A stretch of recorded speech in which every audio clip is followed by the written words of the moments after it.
What's going on? What's going on, man? You know who it is. You know what it is, man. It's another episode of Big June Sports Talk, man. Where we discuss the good, the bad, and the ugly. Everything and anything associated in the sports world, we touch on this platform, man. As you already know, I'm your boy Big June, man. Before we get this episode started and all that, man, hit that like button, hit that subscribe button, man. And, again, let me apologize on the long-awaited delay of the Splash Brothers. I might touch on that today, later on. Everything goes right according to plan. I will be going live on YouTube tonight to discuss some Splash Brothers, as well as who is the new face of the NBA. You know what I mean?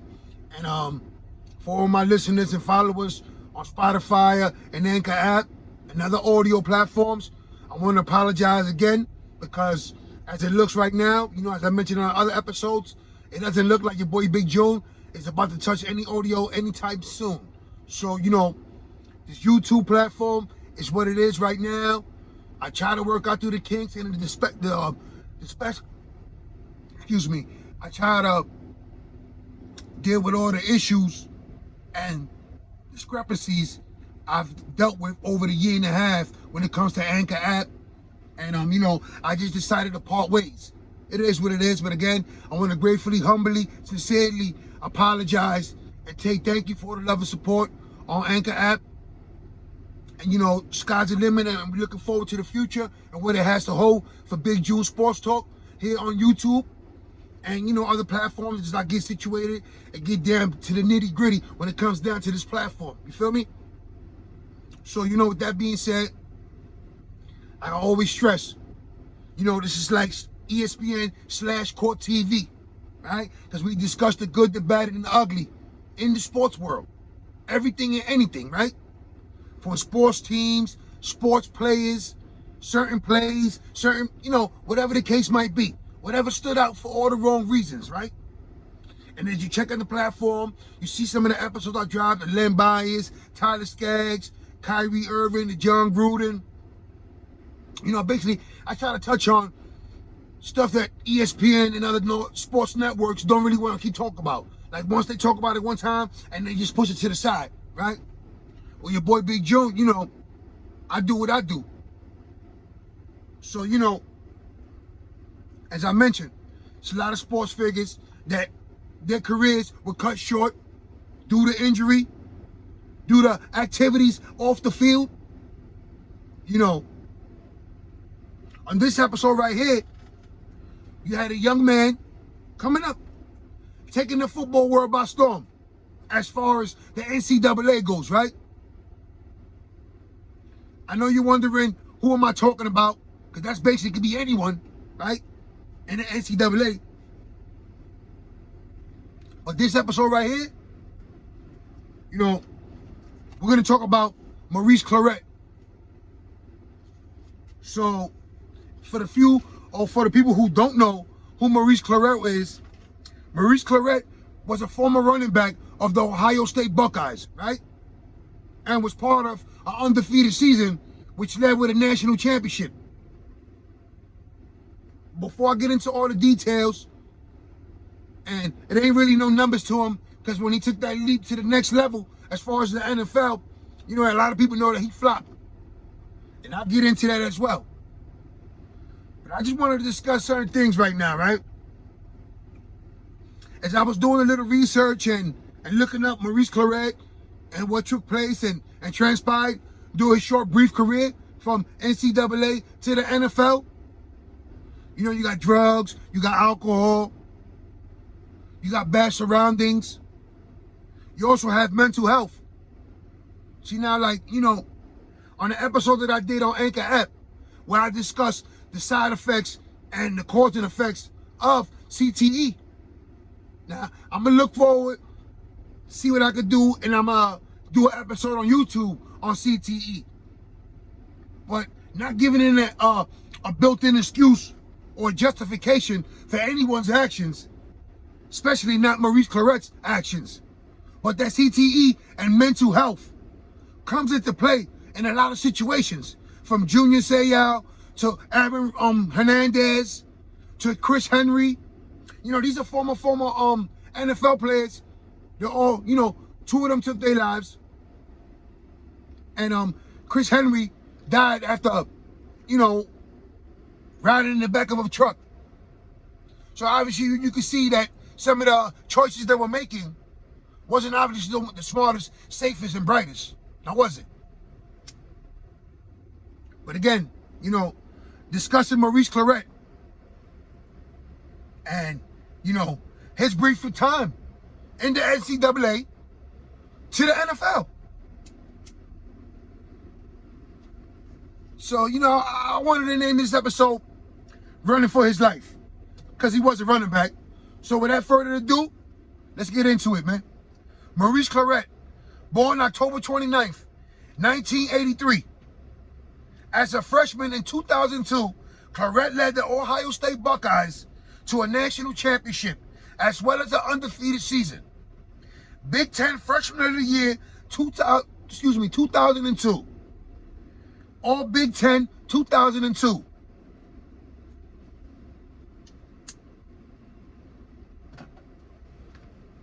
Right? So, for his brief career in the NCAA, in the Big Ten, taking the Big Ten and Ohio State by storm, right? Leading them to a national championship, an undefeated season, Big Ten Freshman of the Year, 2002, all Big Ten, 2002, right? But he is well known for unsuccessfully challenging the NFL's draft eligibility rules, requiring a player to be 3 years removed from high school in order to be eligible, right? So, he was already making noise on the field and as well as off the field, right? With unsuccessfully challenging the ruling as far as the eligibility for NFL players who want to enter the draft. So, let me slow down for a second.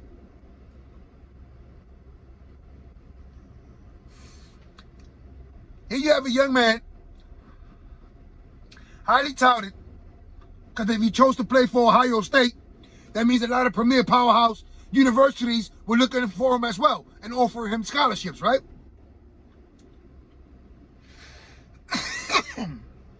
But this is the thing that, you know, he challenged the ruling eligibility as far as the leap from NCAA to the NFL when it comes to the draft, right? And the requirements. Unsuccessfully, so you're already making headlines for all the wrong reasons.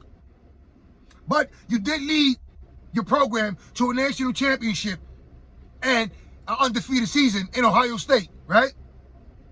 And he was the straw that stirred the cup that season, right? But let's keep going with this. As well as his tumultuous life outside of football, including his dismissal from Ohio State, several arrests, and imprisonment. Okay, so now, as we breaking it down, a tumultuous life on and off the field, getting dismissed from Ohio State. In the years after his release from prison, Clarett has become a public speaker, candidly talking about his previous struggles and recovery. So now, before I get back into it,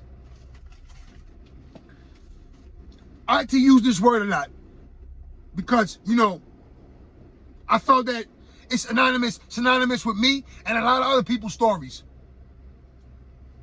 Redemption.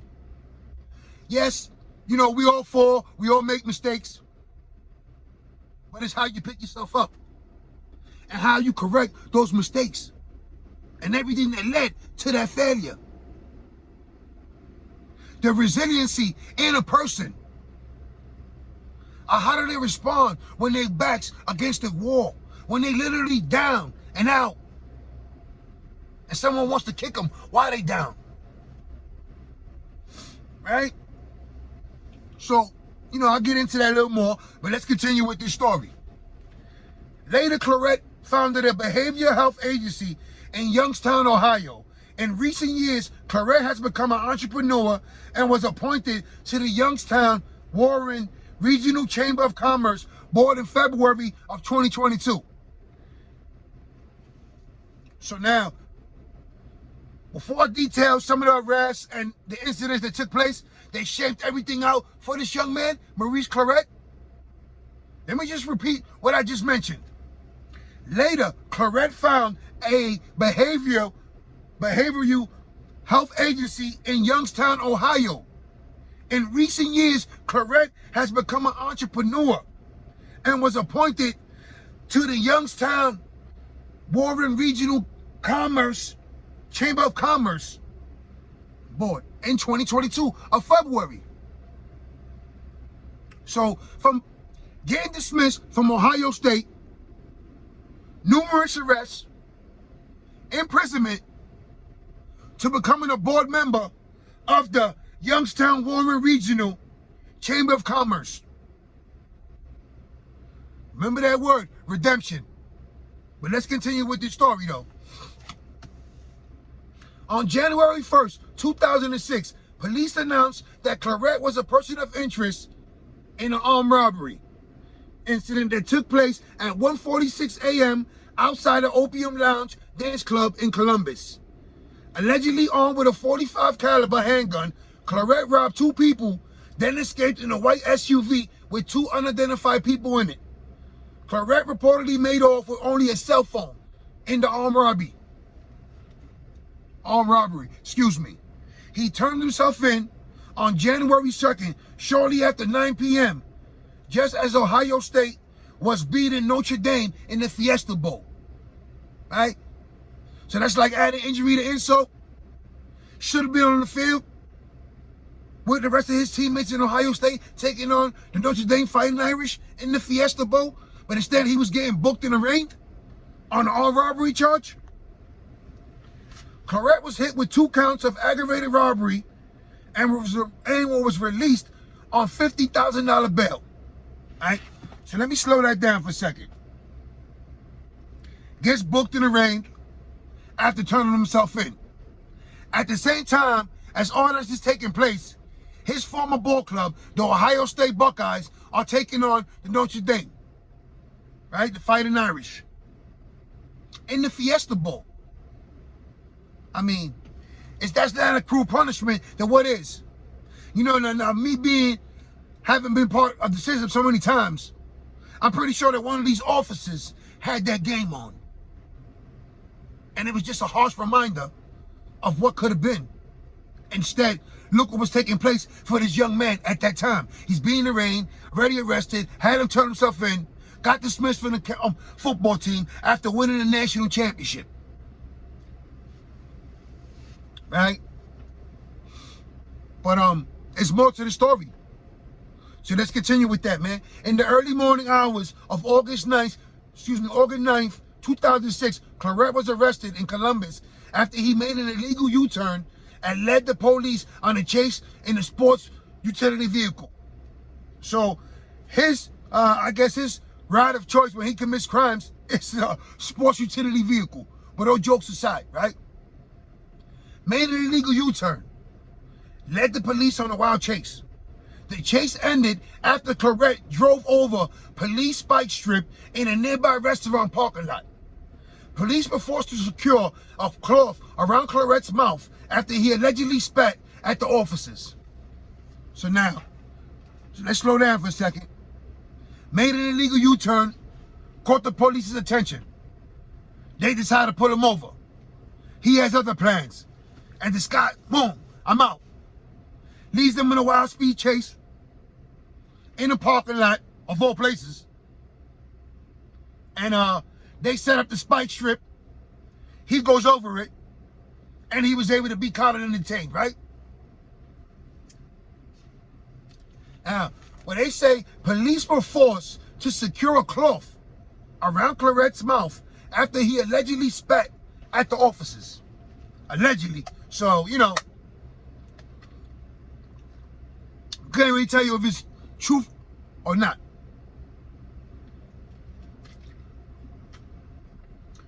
But look how this is going. Right? Spike strip, car apprehended, guns out, multiple officers. This was once a young promising college football player with a bright future in the NFL if he could have had his head on straight. and focused, right? Officers discovered a Cantana and Sabato, a loaded AK-47 variant, and 2 loaded handguns in his vehicle, along with an open bottle of Grey Goose. So basically, he was strapped up. Did he have problems, beef with someone? Who knows? Right? You would have to ask him, why was he riding around the way he was with so many weapons at his disposal, right? On September 18th, Clarett pled guilty to the charges as well as to the earlier robbery charge, right? The phone incident earlier, sliding over 2 unidentified people that I mentioned earlier in this episode. He was sentenced to 7.5 years by Judge David Fayez, with the possibility of applying for early release after 3.5 years with good behavior. As part of his plea agreement, right? So now, he got both his cases to run concurrent, was sentenced to 7.5 years by Judge David Fayez, with the possibility of an early release after serving 3.5 years in prison with good behavior. I mean, you see the downfall of a young man, right? But like I mentioned earlier, that word, redemption, and you know, how it's in all of us. But I'm going to read and show how it was in Maurice Clarett and how this young man was ready to rebound and redefine who he was. Clarett enrolled in a distance learning program at Ohio University while serving his sentence at the Toledo Correctional Institution, working towards earning a bachelor's degree in geriatrics and gerontology. On April 7th, 2010, Judge Fayez granted early release to Clarett, where he was ordered to enter Mary Haven halfway house in Columbus for 6 months. So, he's serving his time, but unlike a lot of inmates, he doesn't let his time do him. He enrolls in a couple of courses in college, right? Ohio University, while being incarcerated in Toledo Correctional Institution. Earns a bachelor's degree. Granted early release after 3.5 years as part of his plea agreement. Now let me break that down for a second, right? Just because there was an agreement in place between the prosecution, inmate, and judge, those are all stipulations as like an incentive.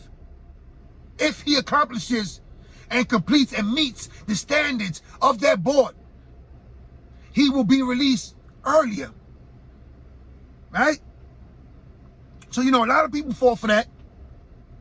And some, you know, try to walk that straight line to accomplish that, to get released earlier. Instead of serving 7.5 years, 7 years, 6.5, whatever the case, that would have led for that young man, right? But he is released on an early release, 3.5 years. The judge kept his word, Judge David Fayez, right? During his 3.5 years in prison, Clarett shifted his attention to developing new tendencies by reading psychology books as well as business literature, managing to turn his life around.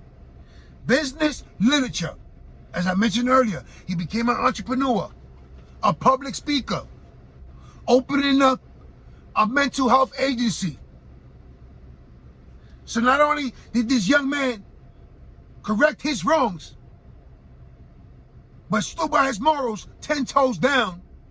No pun intended. Shout out to 10 Toes Down on that platform. Love watching you, showing your content. But stood by as a man and knew that he was the root of the evil and the root of the problem and wanted to be part of the solution and put his money where his mouth is, right? It's a beautiful thing when you see somebody redeem themselves. Redemption. Remember that word. It's like the theme of this episode. You feel me? On November 2012, Clarett was invited back to Ohio State to celebrate the 10-year anniversary of the undefeated championship season of 2002. November 2012, Clarett was invited back into the fold, back into the Ohio State University family after being dismissed by the program to celebrate the undefeated national championship season of 22, which he was a major part of, right? I mean, it don't get no better than that, man. Now you see where it all started at, man. Young player, coming to college. Maybe he felt that he was bigger than the NCAA, bigger than Ohio State, challenging the NFL eligibility rules as far as the draft. Maybe he had, the wrong set of people around him, the wrong crowd. Because, you also heard that, in the failed experiment as a running back in the National Football League, this kid was, drinking during practice, after practice, before practice. Obviously, he was riding dirty, strapped up, for whatever the case might be. So who knows what was this young man's mindset in college, challenging the rules, heading and wanting a promising career in the National Football League. Was he feeling himself a little bit too much and felt that he was bigger and better than the NCAA and couldn't be stopped? And the NFL was destined for him? Or was it the company he kept that ultimately rotted the negative and, ruined a potential of a beautiful career as far as him becoming a National League football running back, a superstar in the NFL? I mean, we might never get the answers to this. But what we do know is, as far as a man, individually, reinvented himself in prison, coming out better than ever. Because, a lot of people, when they go to prison, they come out resentful and bitter. And it's no really, how could I say it, rehabilitation, as they want you to come out, as they say, right? But that wasn't the case with Maurice Clarett. He enrolled in college courses during his 3.5 years in prison. So automatically he was looking to better himself. A lot of people say it, and it's easier said than done. But this man, again, put his money where his mouth is and got it done. Opening up mental health agencies in Ohio, giving back to his community, becoming a public speaker, candidly speaking about his struggles and failures, as well as his resiliency and redemption, which goes hand in hand. You see what I'm saying? This story right here got good, bad, and ugly, but it returned back to good. Yes, he's free at this moment, thriving in life. More power and success for him, man. And he had to hit rock bottom. I mean, literally hit the ground, that prison cell, and picked himself up though. So they ain't had to feel pity for him. You ain't had to feel sorry for him. He knew what it was, and he was able to get his thoughts together, gain his composure, and come back better than ever. You feel me? Like I always mention on this platform, we discuss the good, the bad, and the ugly. Everything and anything associated in the sports world, this is what I touch on this platform, Big June Sports Talk. Listen, man. Redemption is a part of life for everyone. And some seek it, some run from it. But at the end of the day, this is what defines us as humans, as people, individually, man or woman. In this episode, in this situation, Maurice Clarett threw away his career as a promising running back. Right? Became an inmate of all things. But he picked himself back up. He rebounded better than ever. And he's striving. And he's doing his thing. And he's helping others. Now that's the most important part. He's helping others so they don't fall and become him. So they don't fall and land in prison. Land and become drug abusers. Become lost. He's just helping. What a lot of people fail to do these days. And that's a beautiful thing within itself. Listen, before I sign off, all my family and friends out there in New York, stay safe, stay sharp, stay blessed, stay alert. That goes to everyone across the world. It is what it is, man. It's your boy Big Jew, man. Hit that like button, hit that subscribe button. Look out for that live I'm doing on YouTube later on tonight. Again, this episode, the theme of this one is called Redemption. Look for it and don't be afraid to redefine who you are. Yes, we all fall, but we got to pick ourselves up. And a lot of people are ashamed for that. And it ain't no shame in doing that, reinventing yourself and coming back better than ever. You know what I'm saying? It is what it is. I'm out of here, man. One.